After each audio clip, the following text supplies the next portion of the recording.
gliome, qu'est-ce que c'est? Les gliomes sont des tumeurs cérébrales du sujet jeune, environ 40 ans, qui vont se développer lentement dans des zones très actives du cerveau. Le cerveau, organisé en réseau, va avoir le temps de se réorganiser durant l'installation de la tumeur pour éviter l'atteinte des capacités bien précises comme la mémoire, l'attention, le langage, les fonctions exécutives. Cela est possible grâce à ce qu'on appelle la plasticité cérébrale.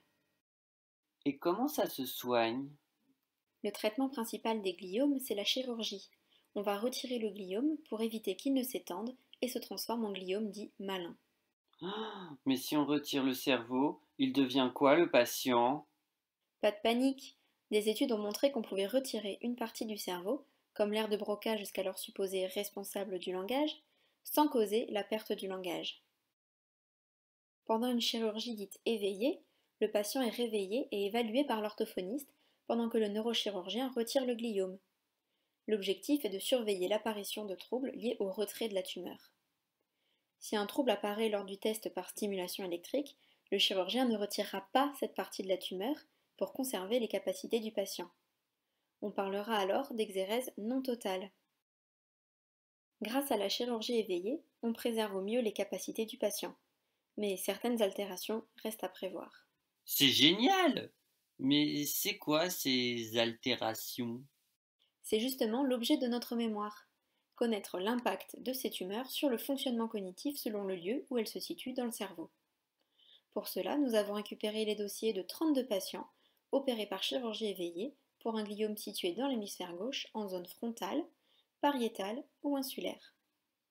Nous avons analysé les résultats au bilan orthophonique et neuropsychologique avant et 3 mois après l'opération. Et alors, ça donne quoi?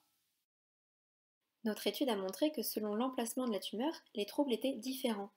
En frontal, des troubles essentiellement exécutifs avec des troubles de l'évocation, en pariétal, des troubles phonologiques, et en insulaire, des déficits ou faiblesses phonologiques et attentionnelles. Nous avons également remarqué que 3 mois après l'opération, les patients opérés en zone pariétale récupéraient mieux que les autres. Parmi tous les facteurs testés, nous remarquons que le niveau d'étude et le type d'exérèse influencent les performances des sujets. Plus le niveau d'étude est élevé, meilleurs sont les résultats, et les performances sont mieux préservées lors d'une exérèse non totale comparativement à une exérèse totale. Grâce à cette étude, les professionnels de santé pourront mieux adapter le parcours de soins, type d'opération, prise en charge individualisée, mais aussi mieux informer leurs patients sur les troubles possibles après l'opération, ainsi que sur leurs chances de récupération.